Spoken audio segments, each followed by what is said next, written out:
have U.S. Steel, which has been the largest mining company in the world, deciding not to mine this site 66 years ago.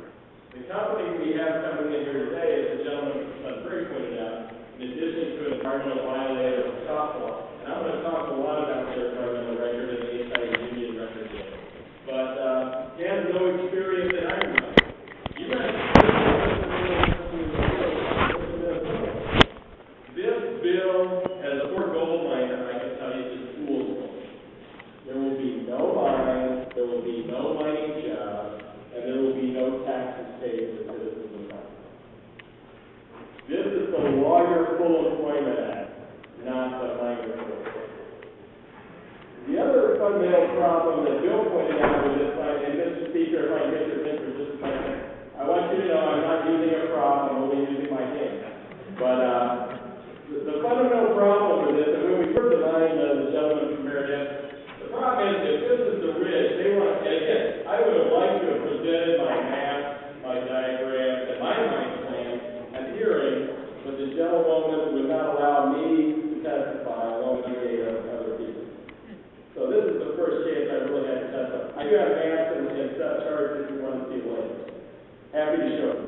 So if this is the ridge, they want to rip out the top of the ridge for about 10,000 football fields of property. And the way they're doing it is actually they're not going to go back and fill according to the, let me make sure I get your district right. The gentleman from the 89, they're not going to put it back in the ditch. They're going to ship it down on this side to a rail line that does not exist right now. They say they're going to build a processing plant there, which the EPA is bringing down and actually shutting down these processing plants in Minnesota because they're the biggest mercury polluter. But we'll get to that in a minute. They're going to put it on a train line that does not exist, ship it down here, and ship it across the state again on a train line that does not exist to Espanola to put it on a freighter that may or may not be able to operate all year because Lake Michigan is 5 feet low. To ship it to Indiana, again, unload it in a steel, and I used to run the clean steel program at the Sierra Club, so I know each one of the steel mills by heart. They have to light load ship coming in there now. So this company really doesn't have a business plan, and the best experts in mining say that mine prices are going to be going from about $150 a ton to $84 a ton by 2020. So this is not a real mine, but then, after they do that, shipping it up, then they're going to ship the 58 billion pounds of mine waste up over a 500-foot ridge, down the other side, and fill 13,000 football fields of various places of wet water on the other side. Now again, I've talked to dozens of mine engineers and geologists and experts. They said nobody would do this plan in the mining industry. I worked on the Alliant Power Plant in Catskill, surrounded by wildlife refuge and bluff. This is not a real proposal. What this is the polluter lobbyist, Scott Manley, combined with an out-of-state strip mine company lobbyist to weaken our drinking water, health care, environmental law. And we're going to talk about that as part of this proposal. So the other part, one quick other story, is Margaret Cousy. Her family is the family farmer, the fourth generation family farmer, the Odebera family farm. And I brought some of their bacon, by the way, which is the best bacon in the world. These are the people who would testify if we had a hearing in Mellon, because they're dairy farmers. I mean, they are working 24/7. They can't go to Manhattan. Margaret was able to come down. She's a UW vet student, and she pointed out, when we sat around her kitchen table, her family is not willing to invest in their family farm because they know the pollution, the groundwater pollution, which we've already found out about this company in Illinois. They won't invest in their family farm because they know they're probably going to be out of business. And you'd be shocked to find, Mr. Speaker, that we have a prescription against using props, and you can tell people I will paying use attention that there wasn't a point of order when you used it last time. Please refrain from using props. Thank you, Mr. Speaker. I asked about my hand whether that was a prop. So you're back to the term, you weren't paying attention. But I will leave the bacon in back for all of you to try, and you'll be shocked to find that I like bacon a little crisp. The third story, really quickly, Mr. Speaker, is Dr. Jim and Maria Minikel. Now, deal, and when the gentleman from the 68 called the lakes up there tunnel, they sent me an email. I sent you around a beautiful family photo of their home on McCarthy Lake. That the company that's going to drop literally 13,000 football fields of acid-containing mine waste right next to them. They're calling it dry stacking. I come from Oklahoma, like people live through the Dust Bowl. That's what they call Western Oklahoma during the Dust Bowl, it's dry stacking. Because it picked up and it blew away. So these are three real people that this bill will harm. There are no jobs here. This is a Lawyer Full Employment Act, and it's only being done by the polluter lobbyist Scott Manley and the South State Strip Mine Company to weaken our environmental protection. Thank you, Mr. Speaker. Question for the body's rejection of Assembly Substitute Amendment 2 to Senate Bill 1. We'll go to the majority leader, and then we will vote. Thank you, Mr. Speaker and members, and I'm going to start by thanking the Speaker. This is a complicated bill. This is a very important bill. Now, this probably isn't the reason why most of you ran for the legislature to deal with mining. Like there is before us, this is a very important decision we have to make today because we have two different forces we can go on. We can pass the bill before us, or we can pass the bipartisan bill in the form of a substitute that is now in place. And there are very important choices we have to make. And I just implore you to think carefully about what we want to say about today, what we want our future to be, and how we can provide kind of assurances the public expects of us when it comes to an issue of this magnitude. The Speaker told us today, and part of his remarks, he said, we will pass the mining reform bill today. And he's right. We will pass the mining reform bill today. And in fact, I even go further. We should pass the mining reform bill today. The question is, what type of mining reform bill will we pass? What do the people expect of us? Now, I'm still kind of shaken up from yesterday. We had that debate, and the Speaker said, well, I know when business interests and working people come together, that's just advisory, don't necessarily look for that. That's not the direction I hope we're going. And I actually have high hopes for this. I think the Speaker's done a nice job of trying to engage people. I think this debate hopefully will be reflective of that. I appreciate Chairman Joint Finance remarks, Representative from South Milwaukee, and I think we hear a lot of very strong speeches on this side. We have two different alternatives. This is the first reading. And we have some amendments, some of which I just hope will pass if you not pass the substitute, which clearly is a much better product. And let me tell you why. Let me start off with the three big steps that many of you have been talking about and hearing about. And the Speaker addressed one of them. One of them is how can we provide the most certainty for a mining company in the Pinocchio Hills or anywhere else in the state in the future, because this affects the entire state. And I would argue this substitute provides that certainty, and I appreciate the Speaker acknowledging that really there isn't that dramatic of a difference in that regard. But that's been a myth floating around.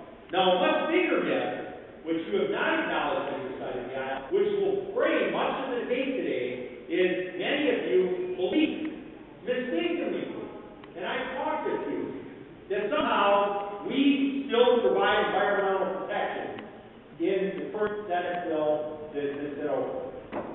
And that is a huge myth, because we changed significantly the environmental processes that will dictate how the DNR operates as we go forward. And let me tell you one in particular, maybe the most important one, and that's the difference between is it presumed necessary to pollute our environment.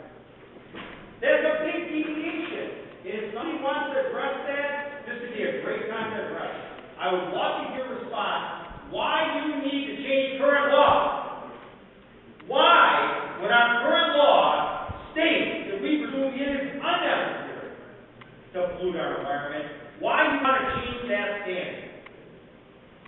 Please, anyone, address it. If not in this stuff, then address it today. Because I think you'll find it very difficult to explain why you want to make that deep kind of a change in our environmental laws. The third big hit is that this is going to court either way. Now, that may be true that it's going to court either way. But let me tell you, if you look at the fiscal notes of both bills, our Attorney General, or your party, in this substitute, says that there will be no fiscal effect. And that's because our Attorney General won't be spending the next couple of years in court.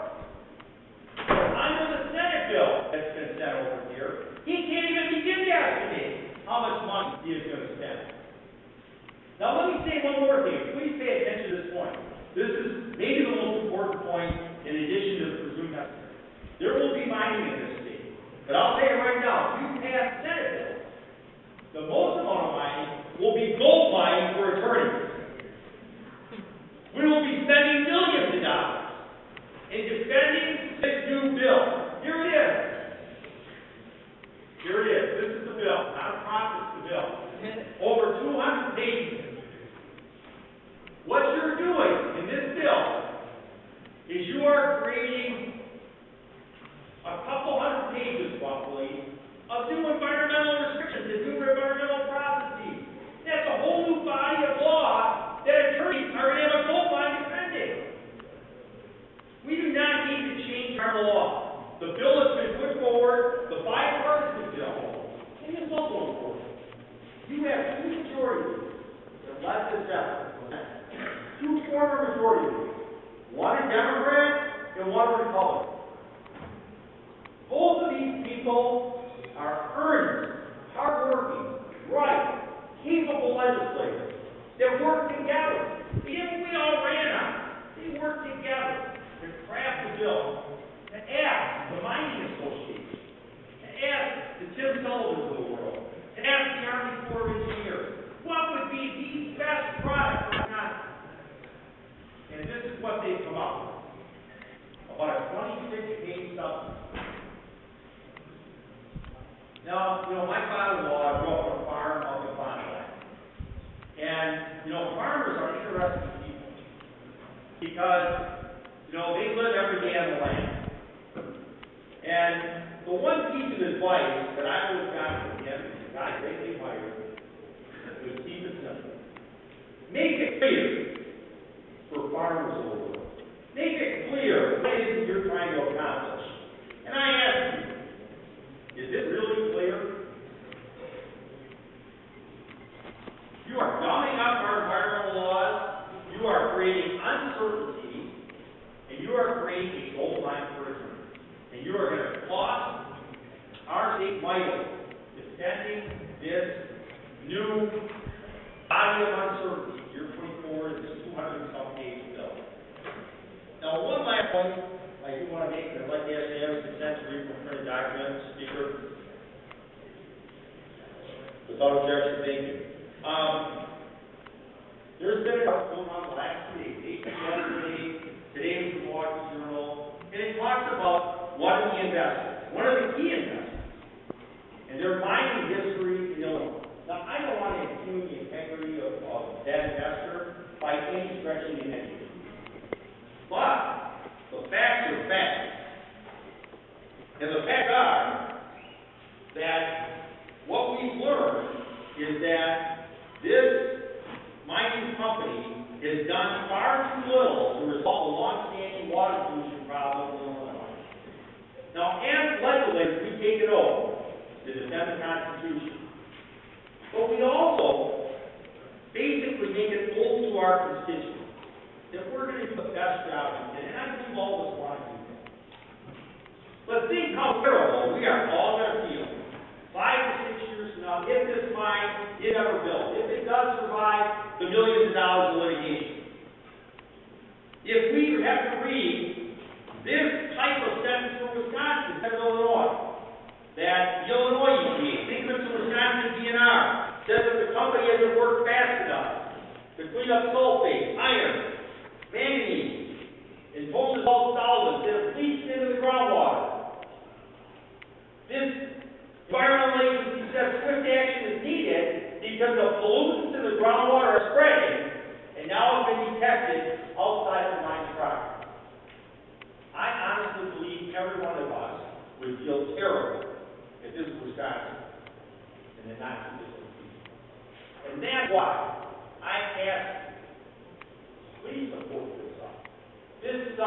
does everything. The mining company,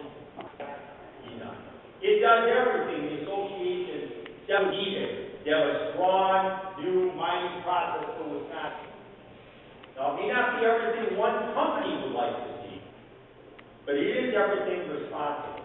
It mirrors Minnesota law. It'll protect our environment, it'll create certainty, it'll save our taxpayers money. Please do not hold the table with nothing. Question before the body is rejection of Assembly Substitute Amendment 2 to Senate Bill 1. Gentleman from the 69. Well, thank you, Mr. Speaker. Since nobody likes objection, I ask the unanimous consent to withdraw my motion for rejection. Gentleman from the 69 has unanimous consent to withdraw his rejection motion. Any objection? Hearing none, is so ordered. Gentleman from the 69. Thank you, Mr. Speaker. I move tabling of ASA 2. Gentleman from the 69 from tabling. Question before the body is tabling Assembly Substitute Amendment 2 to Senate Bill 1. All in favor of tabling will vote aye. All opposed will vote no. Your clerk will open the roll.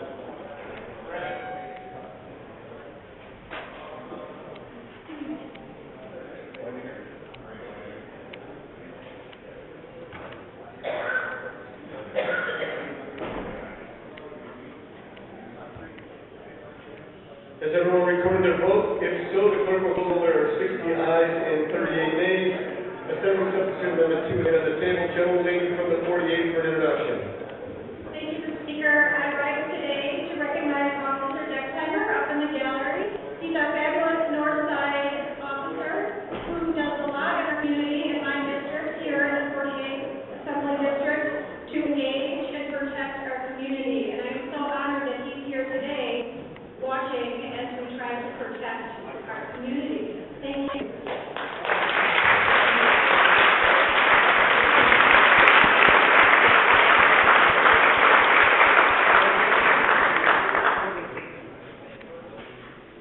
Question before the body is adoption of Assembly Substitute Amendment 1 to Senate Bill 1. Gentleman from the 69. Thank you, Mr. Speaker. Move rejection. Gentleman from the 69 moves rejection. Gentleman from the 74th on rejection. You don't even have to hit your button. I'm ready for you. Mr. Speaker, you are so fast. Thank you, Mr. Speaker. Permission to read the document I reject today. Without objection. And I apologize ahead of time for my voice. I'm doing the very best I can. This is a bit challenged today. I want to begin my remarks by laying a bit of a foundation, bedrock, if you will.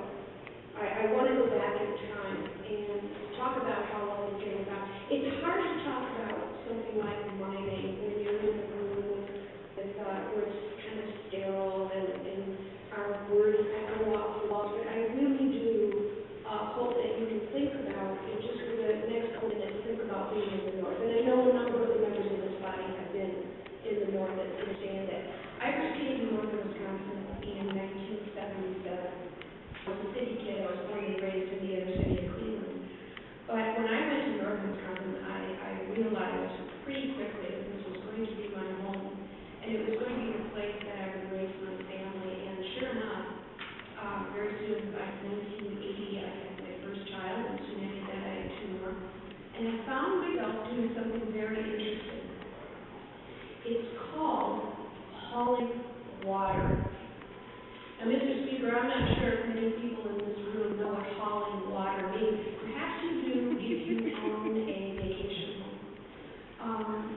What it means is you don't have running water in your own house, as I did not in the early years of raising my kids, because we built our own home out in the woods, and it did not have running water at first. We haul water. And that means you go to a place where you know you get good water. And we could get good water by going to artesian wells. Quite a few artesian wells in northern Wisconsin. There's one, a couple are in the city of Ashland, there's one in Washburn. They're sprinkled all around, and they're public flowing artesian wells. The water comes out very, very cold. And even people who don't need to haul water, people who have the luxury of indoor plumbing, they will stop there as well and fill their water jugs with this crystal clear, cold artesian water. Well, we would haul it all the way up to our house in large containers.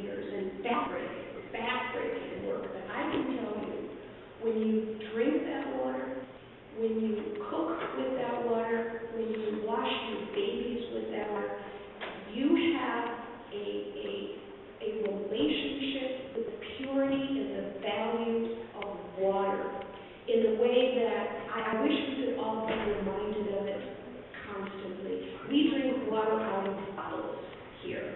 When I first came to Madison, I was surprised that I didn't want to drink the water. I wanted that came out of the tap. I bought water like many of you do.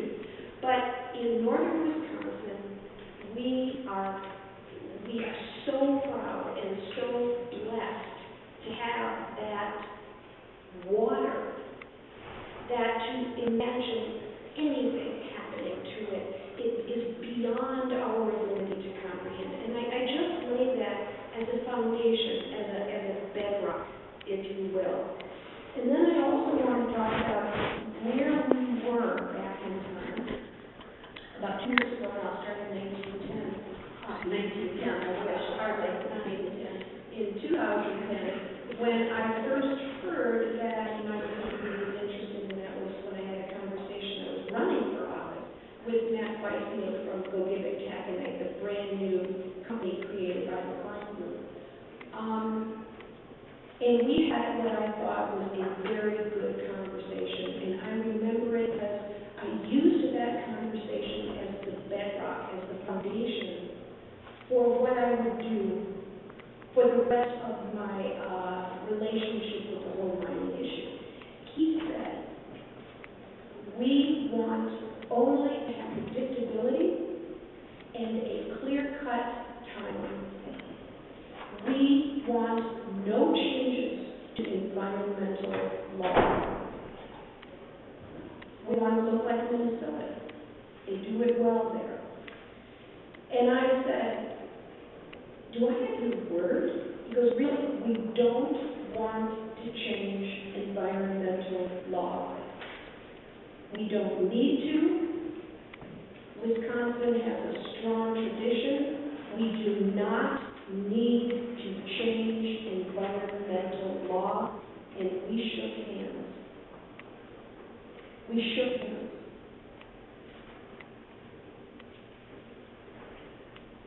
Let's move a little bit forward in time now. Let's go to AB 426,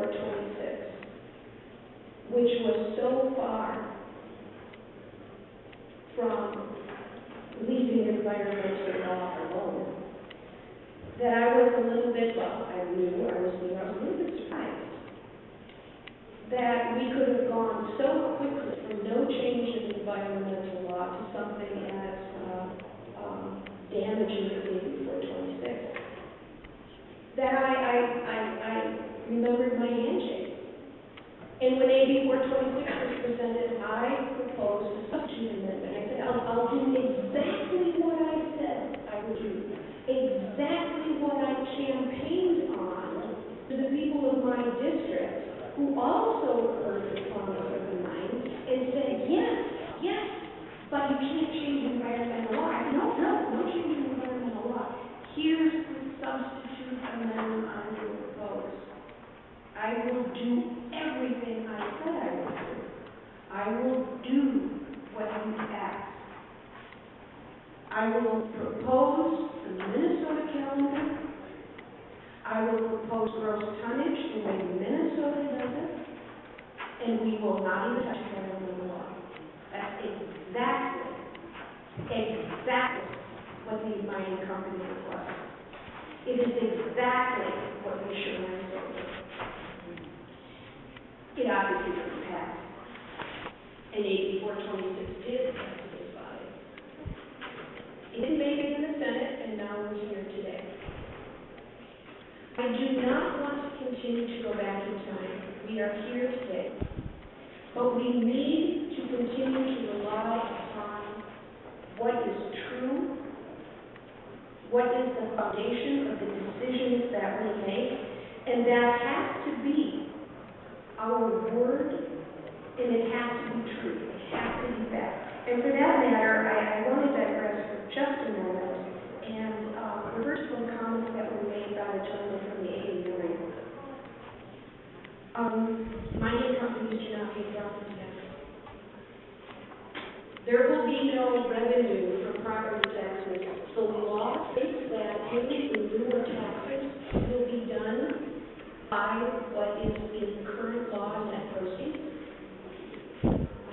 I asked legislative counsel in the AB 426 to what proposed revenues could come from a mine and what proposed revenues could be guaranteed to reach local communities.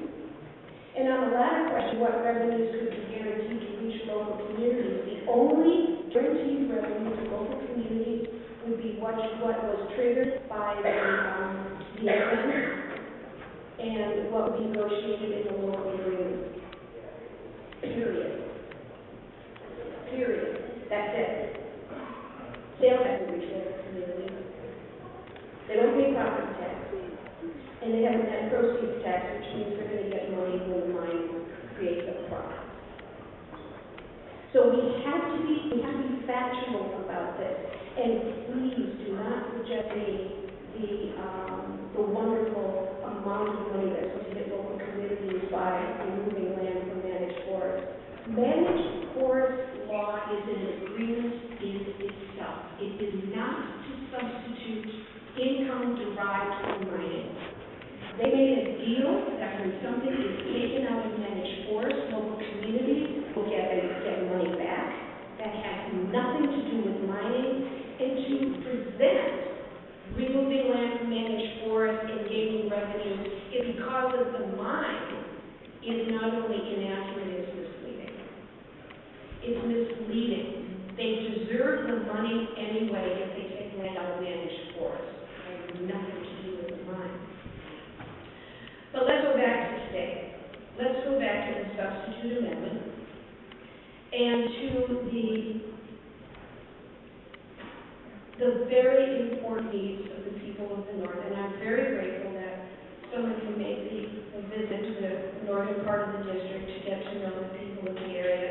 I wish that you would have spent just a little more time and responded to my invitation to come to Ashland, which is a much more populated county with many more people with lots of opinions.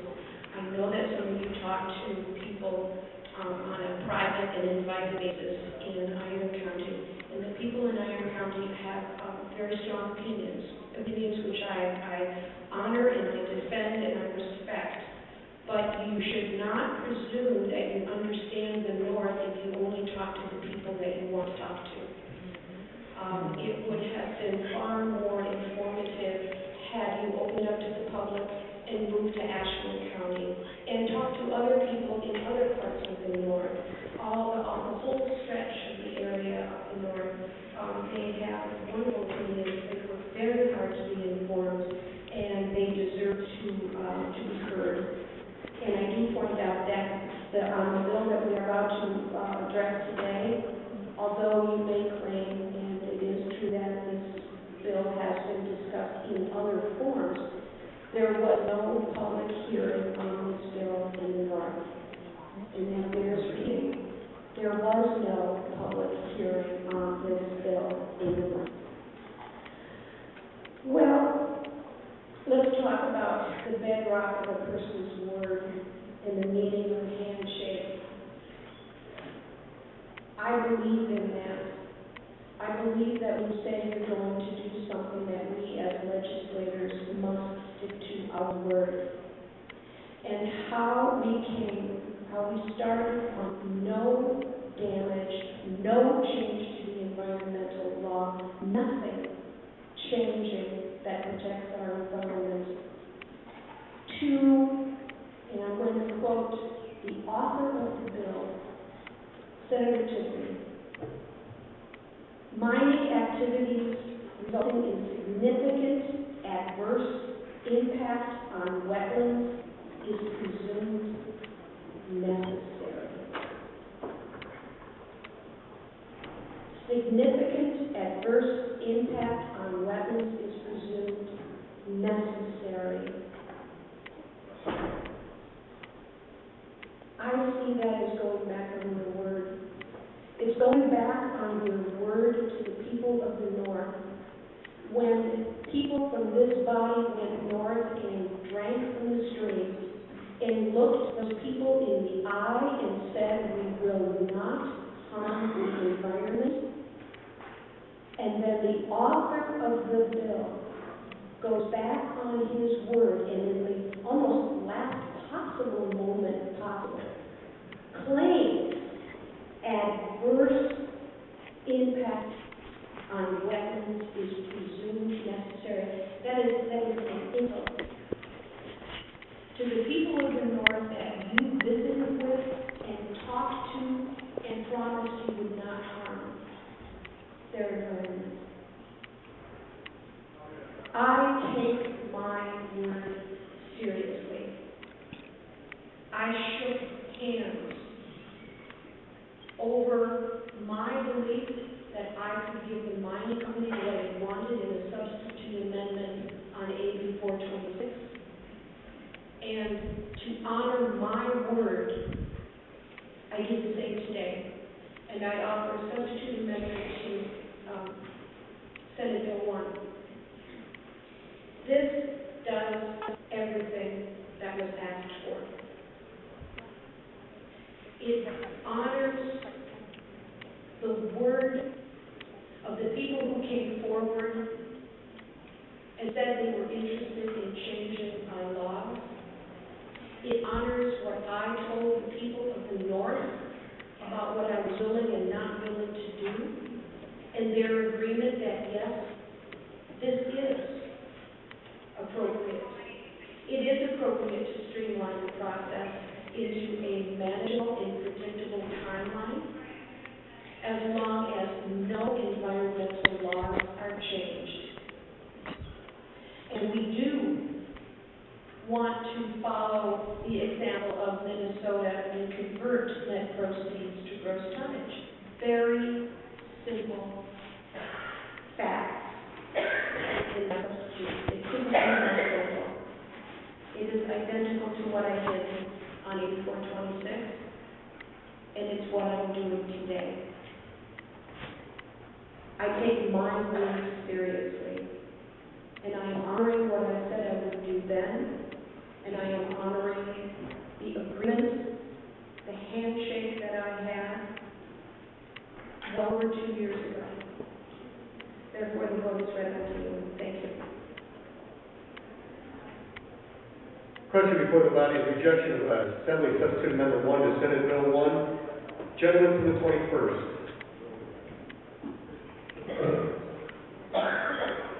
Thank you, Speaker.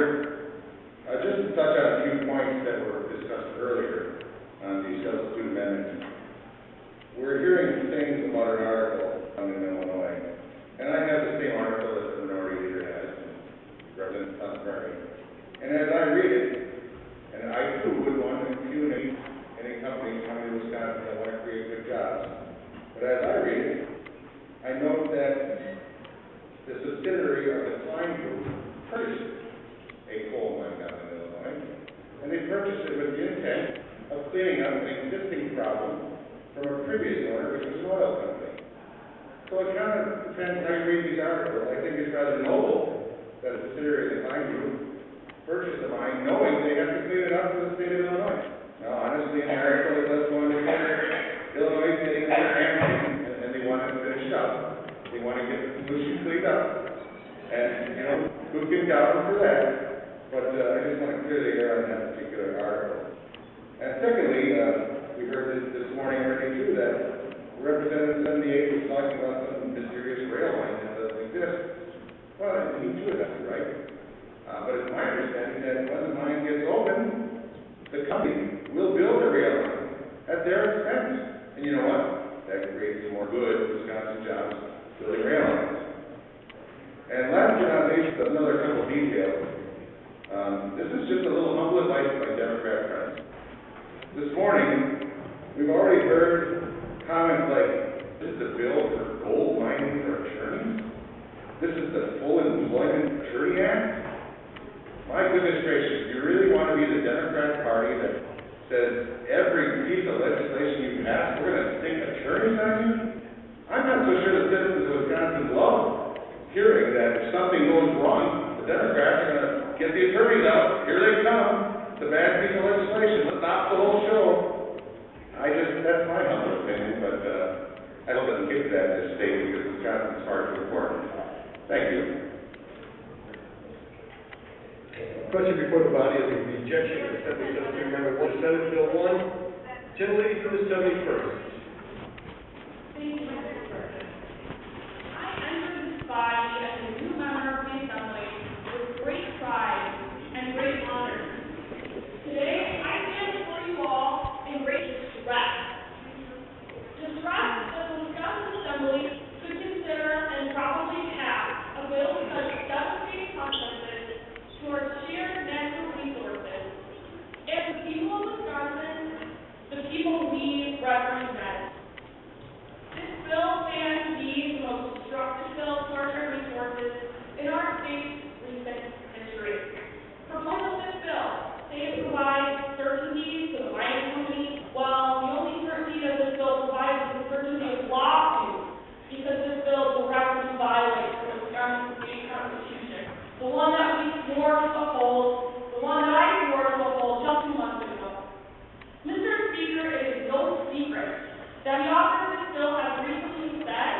and public opinion, which is overwhelmingly opposed to the mine.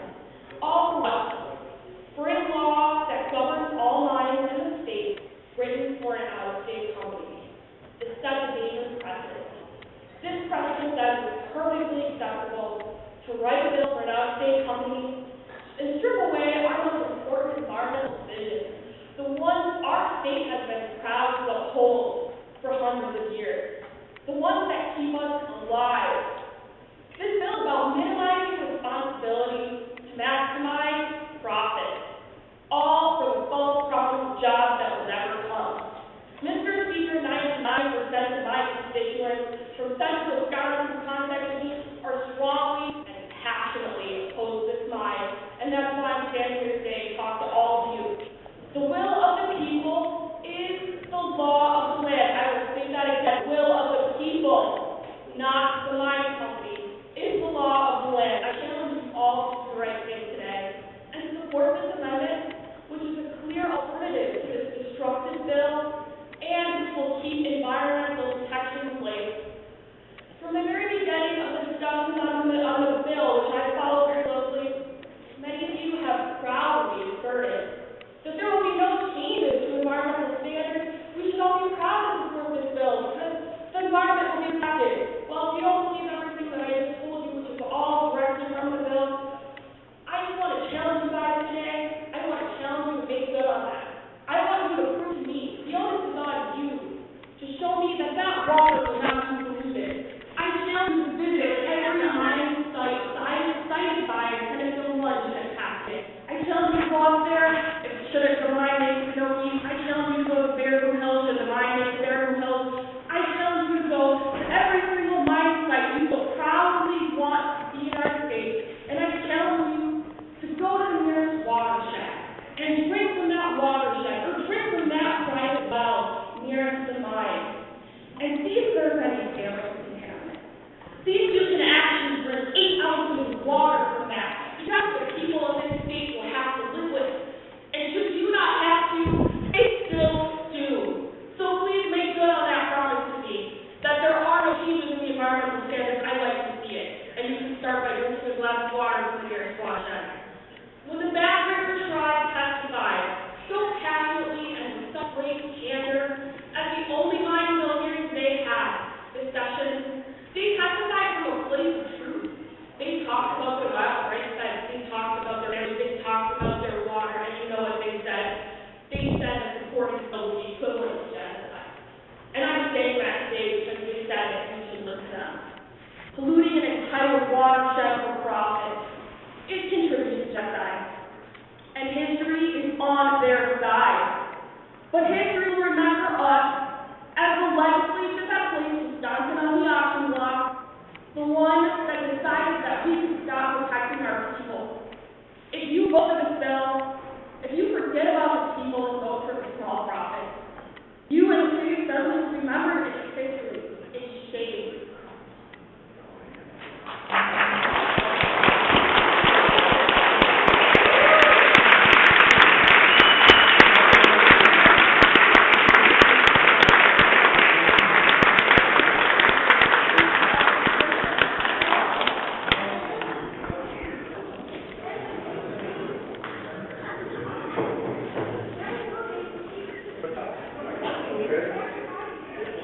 I'd like to remind members that there's a rule against running between the speaker and the rostrum, just for future reference.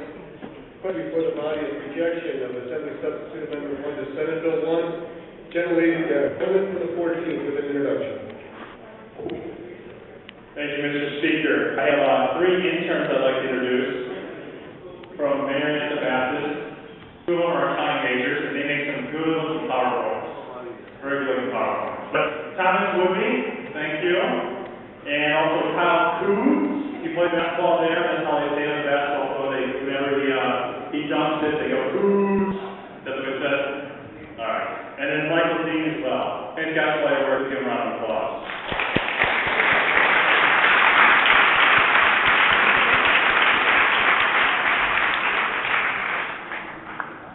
Gentlemen from the 57th, on rejection.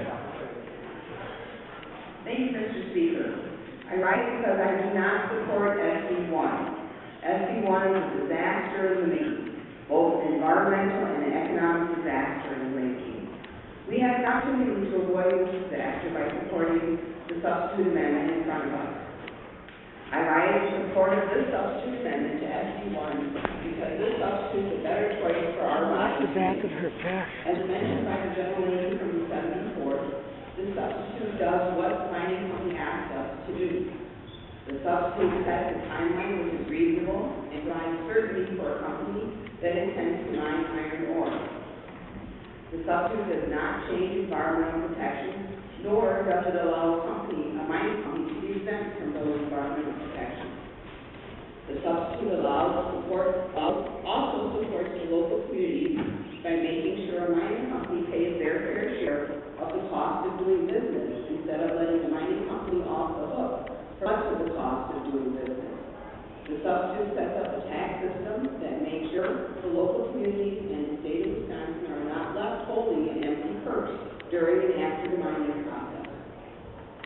It is very important for us to set up a statewide policy for mining that encourages and requires cooperation between all entities involved, including the local, state, federal government, governmental units and agencies, the local residents, Native Americans, the mining companies, and other industries that a statewide mining policy will impact.